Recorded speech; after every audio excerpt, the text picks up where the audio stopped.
विश्व बैंक को वह खतरनाक आकलन पेश करना ही पड़ा जो दुनिया सुनना नहीं चाहती थी। इतिहास की दरारों से उभरे इजराइल फिलिस्तीन युद्ध का यह दूसरा सप्ताह था।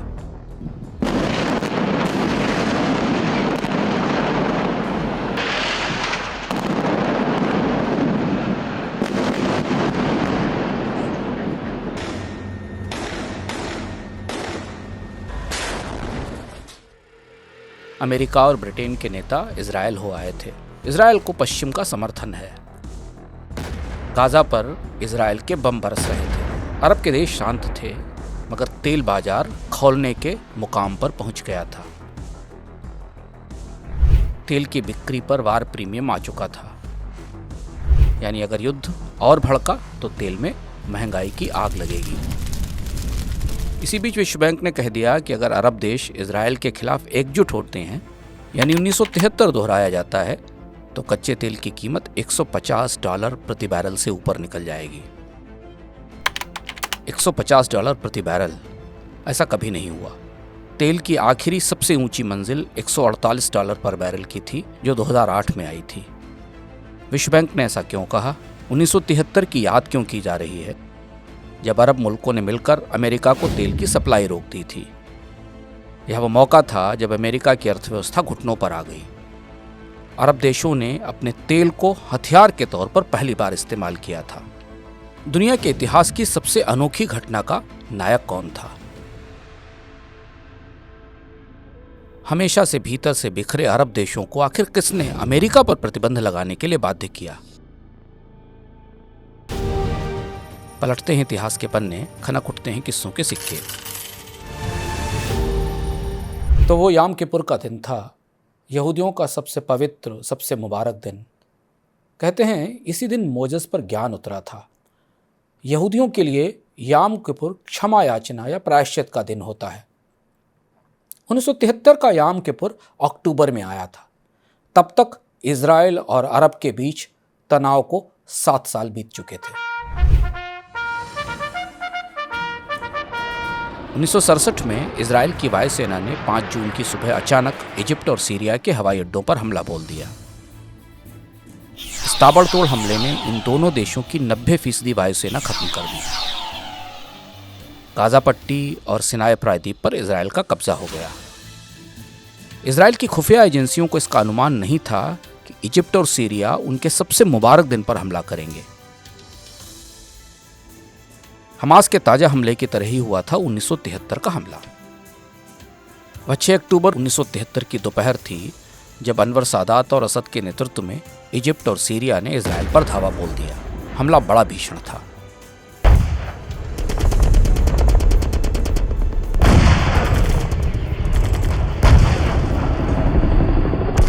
गोल्डा मायर इजराइल की प्रधानमंत्री थी। इजराइल पूरी तरह लड़खड़ा गया। अमेरिकी राष्ट्रपति रिचर्ड निक्सन इजराइल की मदद के लिए आगे आए।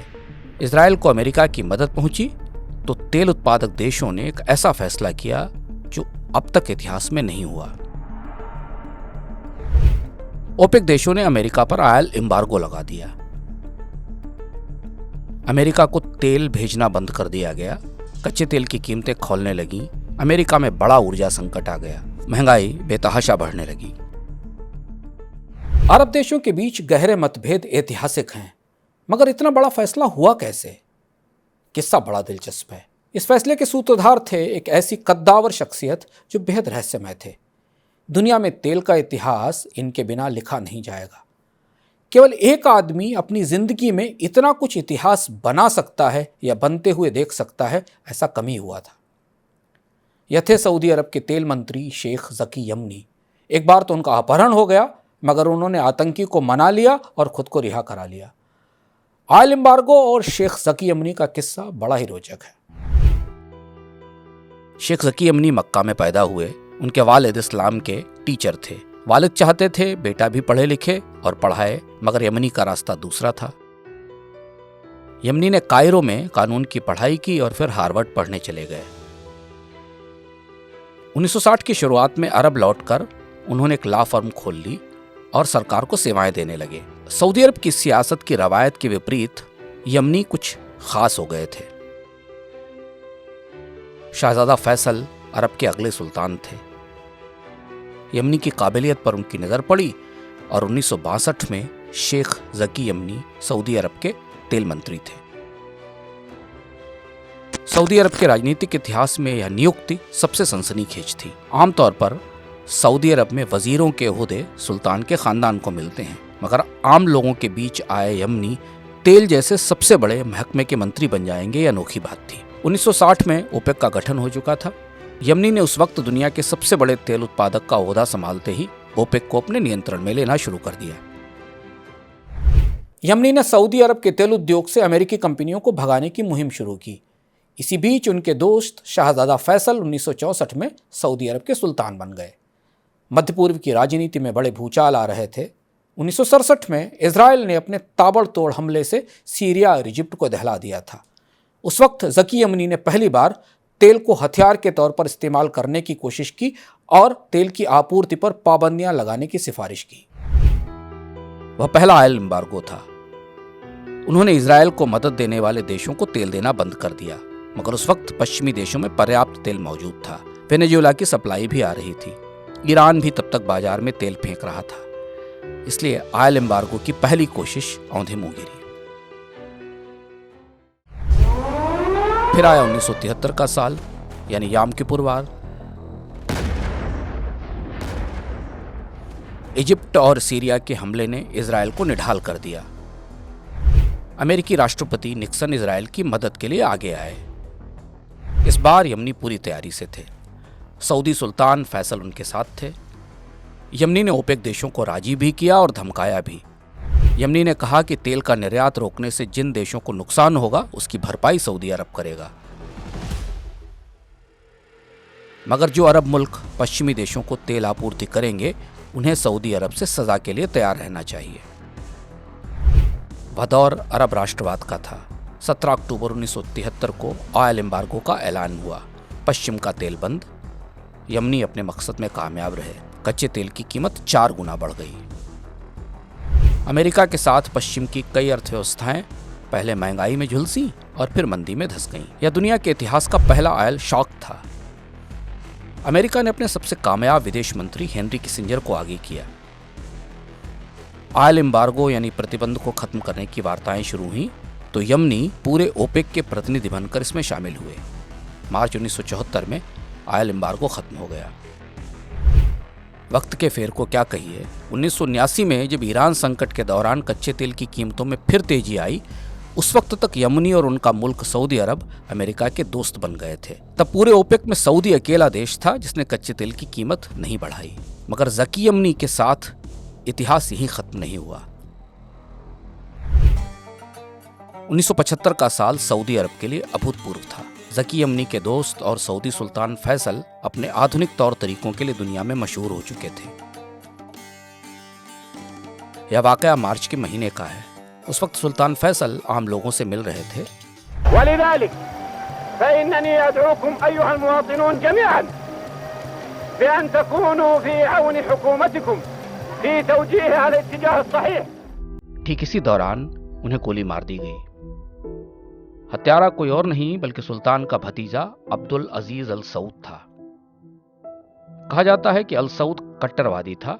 उसे सुल्तान की आधुनिक नीतियों से चिढ़ थी। सऊदी अरब के तेल मंत्री और ऑयल एम्बार्गो के सूत्रधार जकी यमनी उस वक्त मौके पर मौजूद थे। मगर इससे भी बड़ी सनसनीखेज घटना हुई दिसंबर 1975 में। वियना में ओपेक की बैठक चल रही थी। इस बैठक पर वेनेजुएला के उग्रवादी कार्लोस ने हमला कर दिया। कार्लोस फिलिस्तीन की मांग के पक्ष में था। इस आतंकी हमले में 3 लोग मारे गए। कार्लोस ने ओपेक के सबसे महत्वपूर्ण व्यक्ति यानी जकी यमनी और दूसरे मंत्रियों को बंधक बना लिया। इन बंधकों को 2 दिन तक डायनामाइट से भरे कमरे में रखा गया। कार्लोस ने ऑस्ट्रिया की सरकार को एक जहाज देने पर मजबूर किया। यह जहाज सऊदी तेल मंत्री जकी यमनी और बंधकों को लेकर पहले अल्जीरिया गया और फिर पहुंचा लीबिया। यह दुनिया की अनोखी घटना थी कि 43 घंटे के इस हवाई सफर में जकी यमनी और कार्लोस दोस्त बन गए। अल्जियर्स में समझौता हुआ। कार्लोस फरार हो गया। यमनी और बंधक छूट गए। ज़की अमनी ने बाद में बताया था कि उन्होंने कैसे उग्रवादी कार्लोस को अपना दोस्त बना लिया था। 1970 और 1980 के दशक में कच्चे तेल की दुनिया में ज़की अमनी से ज़्यादा ताकतवर और कद्दावर नेता कोई नहीं था। बेहद शानदार वक्ता और चतुर नेगोशिएटर ज़की अमनी के बुरे दिन भी तेल से ही आए। 1986 में सुल्तान फहद ने उन्हें आदेश दिया कि वे ओपेक देशों को सऊदी अरब का तेल निर्यात कोटा बढ़ाने पर राजी करें। सुल्तान चाहते थे कि तेल की कीमत को $18 प्रति बैरल पर तय किया जाए ताकि सऊदी अरब को फायदा हो सके। इस बार यमनी ओपेक को मना नहीं सके। सुल्तान फहद बुरी तरह नाराज हो गए। यमनी को अचानक तेल मंत्री के पद से हटा दिया गया। इसके बाद उन्होंने ऑयल इंडस्ट्री के लिए कंसल्टेंट का काम शुरू किया। 2 साल पहले फरवरी 2021 में ज़की अमनी इस फानी दुनिया से रुखसत हुए। उस वक्त वह लंदन में थे। ज़की अमनी के गुजरने तक वक्त का पहिया घूम चुका है। ओपेक की ताकत सऊदी के हाथ में सिमट गई है। अमेरिका और सऊदी अरब अब 2 अलग अलग ध्रुवों पर हैं। अमेरिका को अरब का तेल नहीं चाहिए। सऊदी अरब भी ज़की अमनी के रास्ते पर चलकर अपनी आर्थिक तरक्की को युद्ध के हवाले नहीं करना चाहता, मगर वक्त कोई भी करवट ले सकता है। तो यह था आज का किस्सा। बने रहिए मनी 9 के साथ। समझ है तो सहज है।